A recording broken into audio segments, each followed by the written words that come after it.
Hello and welcome to our video on calculating residuals. You remember back to our previous video that residuals are the difference between the data point and the regression line. So if we look here, this data point has a negative residual. This one up here has a positive residual because it's above the line, and this one here is on the line, so it's a zero residual. The residual value is the actual data value minus the predicted value. Predicted value is the one on the regression line. They can be positive, negative, or zero. Data points above the regression line have a positive residual, so all of these ones here are positive residuals. Data points below the regression line have negative residual, all of these ones, and data points exactly on the regression line have zero residual, so this one.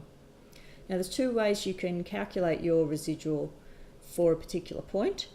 The first way is to estimate from the graph and the scatter plot. So if I was to estimate the residual for the age of a car of 6 years old, then I would need to, I'm trying to estimate this distance here from the regression line down to the data point. So it's going to be negative, we know that because it's below the line. And we need to estimate, so it is from about here to about here. And I would say this is about halfway, so that's about 7,500 going up to 11,000. So if we do 11,000 take away 7,500, we get 3,500. So that's this distance here. Now we said it was negative because it's below the line. And what we can say is for this data point at the age of 6 years, the residual is negative $3,500. That's the difference in the data point there between the data point and the regression line. If you want to calculate the residual more precisely, you will need to use the equation. So we're going to use this regression equation again, and I'll just copy it out below.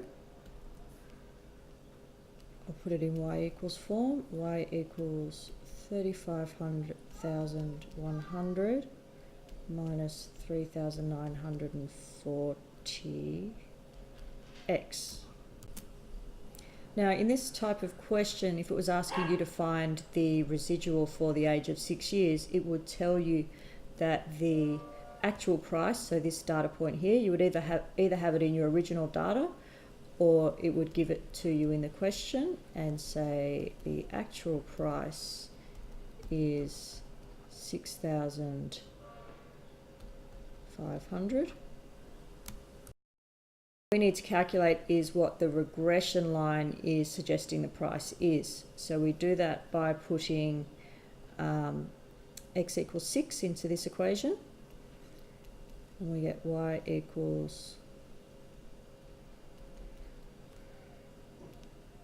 35,100 take 3940 times 6. Put that in your calculator and you end up with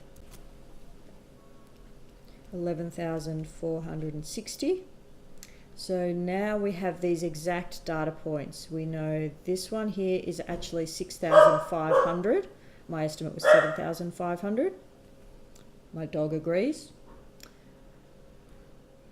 This value up here is actually 11,460, when my estimate was 11,000. So to find the difference, we need to do, so residual is 11,460 take 6,500. Sorry, I've got that round the wrong way. Might put the equation in. Residual is the actual price take away the regression price, the one we predicted, So that's actually using the formula that's up here. Residual is actual take away predicted value. So the actual is 6,500 and the predicted is here 11,460, and you would have got the same number if you did it around the other way, but you'd need to put that negative in front. Remember how we added a negative here because we know it's below the line?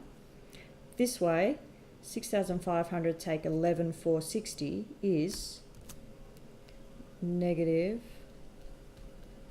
4960, and it automatically comes out with the negative for you. So it's worth checking. If you get a negative answer, make sure your point is below the line. If you get positive, make sure it's above the line. Otherwise, you've marked these up and done them in the wrong order. So our actual residual when it's calculated is 4,960. Our estimated one was 3,500. You need to be able to do both ways. You need to be able to estimate from the scatter plot, and you need to be able to calculate the exact number from using the equation, the regression equation.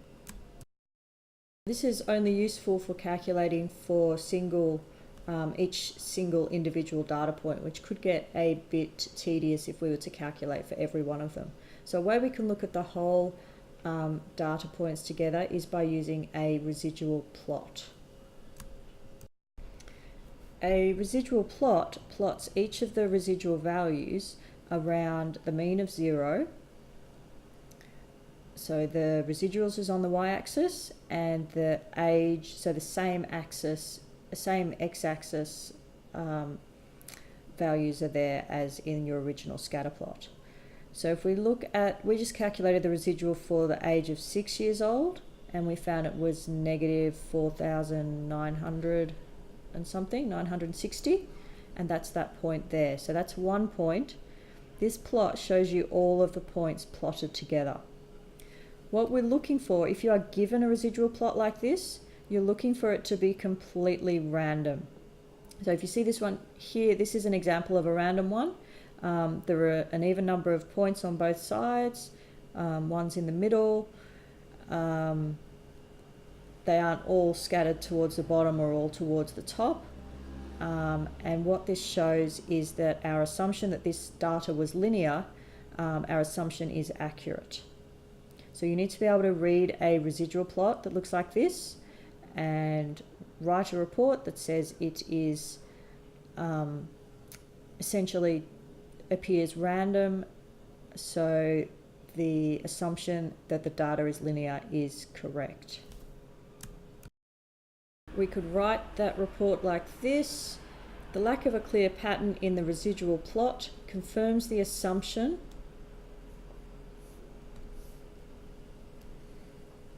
of a linear association between the price and age of a second-hand car. If you are just given the data and you're not given a residual plot to interpret, then you need to use your CAS to draw your own residual plot, and that will be in a further video. Thanks for watching this video today.